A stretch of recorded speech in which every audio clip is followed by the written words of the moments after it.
layout. The facility layout is divided into four common layout formats, which are Gonna talk about work center. It's also called a job shop or functional layout. Its meaning says that it's a format in which similar equipment or functions are grouped together, such as all lathes in one area and all stamping machines in another. This type is typical in hospitals, in areas where they dedicated to particular types of medical care, such as maternity. Then I'm gonna talk about work centers referring job shops. The most common approach to developing a work layout is to arrange work centers consisting of live processes. One example of this is that work centers in a low-volume toy factory consist of the shipping and receiving work center, the plastic molding and stamping, the metal forming, the sewing and the painting work center. Parts for the toys are fabricated in these work centers, and then they send it to assembly work centers where they are put together. Another topic is systematic layout planning. It's a technique for solving processes, when the use of numerical flow data between departments is not practical.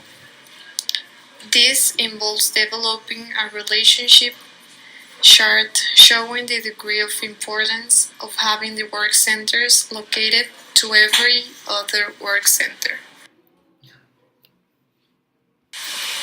The term assembling lines refers to the progressive assembly linked by some material handling device.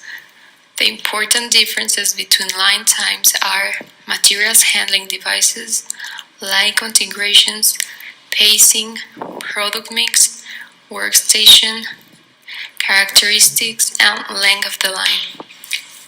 The range of products or assembled lines include from toys to guns. Also exist the assembly lines design. The most assembly line is the workstation cycle time. There, the work performed at each station is made up of many bits of work, also called tasks. The tasks are assigned to every workstation and is equal to the amount of the sum of work performed in each. The assembly line balancing conflict is to assign the total task to every series of workstations with a specific cycle time, and so the time across all workstations is minimized. The precedence relationship specifies the orders in which tasks must be performed in the assembly process. Splitting task is possible when the lower time bound into two or more workstations. Now we're going to talk about manufacturing cells. The manufacturing cells are groups of similar machines to work on products that have similar shapes and processing requirements. A manufacturing cell is similar to a work center because cells are designed to perform a specific set of processes, and it is also similar to an assembling line in which the cells are dedicated to a limited range of products.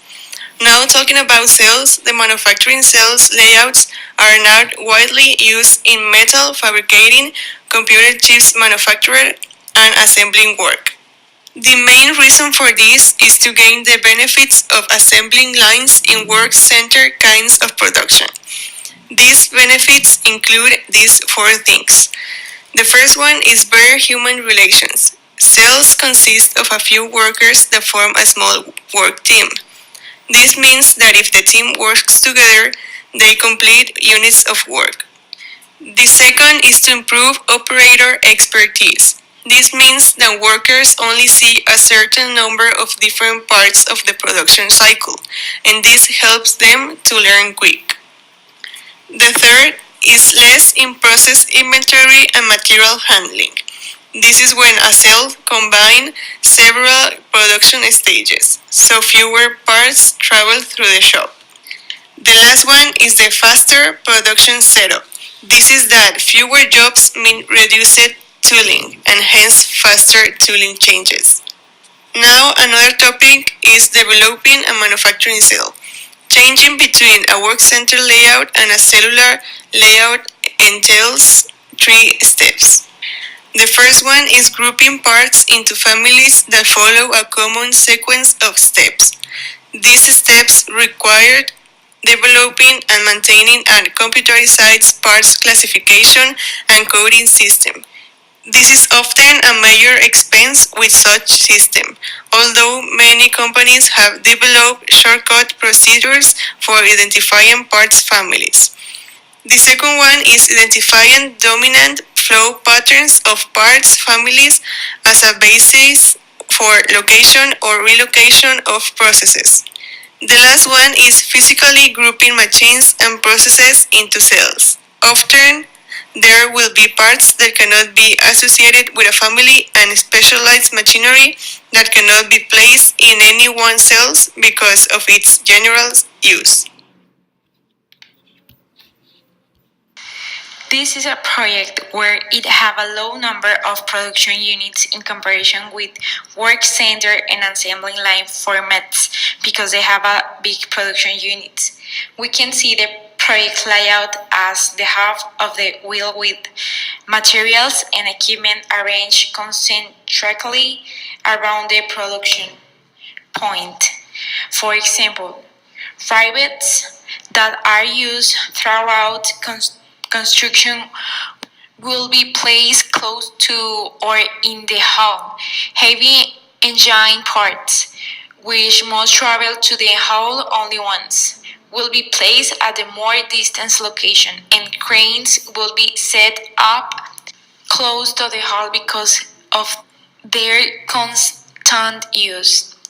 In a project layout, a high degree of tank ordering is usual, and to the extent that this precedence determines production stage.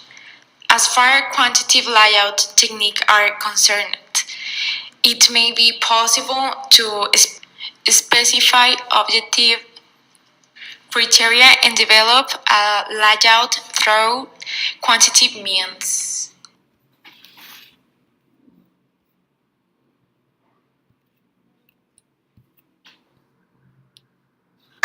The objective of a retail service layout, as in found in stores, banks, and restaurants, is to maximize net profit per square foot of store space. Store design should attract customers, enable them to locate merchandise, keep them in store for as long as possible, motivate them to make unplanned impulse purchase, and provide them with a satisfied customer experience. So, we can summarize that the main objective of the retail service layout is to maximize product exposure. In a retail setting, the layout is designed to increase sales rather than minimize costs. The term servicescape refers to the physical surroundings in which the service takes place and how the surroundings affect customers and employees. An understanding of the servicescape is necessary to create a good layout for the service firm. The servicescape has 3 elements that must be considered: the ambient conditions, the spatial layout, the functionality, the signs, symbols, and artifacts. The term ambient conditions refers to background characteristics such as the noise level, music, lighting, temperature, and sound that can affect employee performance and morale, as well as customers' perception of the service, how long they stay, and how much money they spend. 2 aspects of the spatial layout and functionality are especially important: planning the circulation path of the customers and grouping the merchandise. The goal of circulation planning is to provide a path for the customers that exposes them to as much of the merchandise as possible, while placing any needed service along this path in the sequence they will be needed. Signs, symbols, and artifacts refer to the parts of the service that have social significance. As with the ambience, these are often a characteristic of the design of the building, although the orientation, location, and size of many objects and areas can carry special meaning. The office layout. Many people spend a majority of their time at work and inside an office. The office environment in one that can affect your employees' work productivity, and is created by several different factors. As a business owner, you can directly impact this productivity with the overall feeling in your office. The office layout is an important part of your overall business culture. The trend in office layout is toward more open offices with personal workspaces separated only by low divider walls. Companies have removed fixed walls to foster greater communication and teamwork. One of the main objectives of the office layout is to convey the desired image of the company.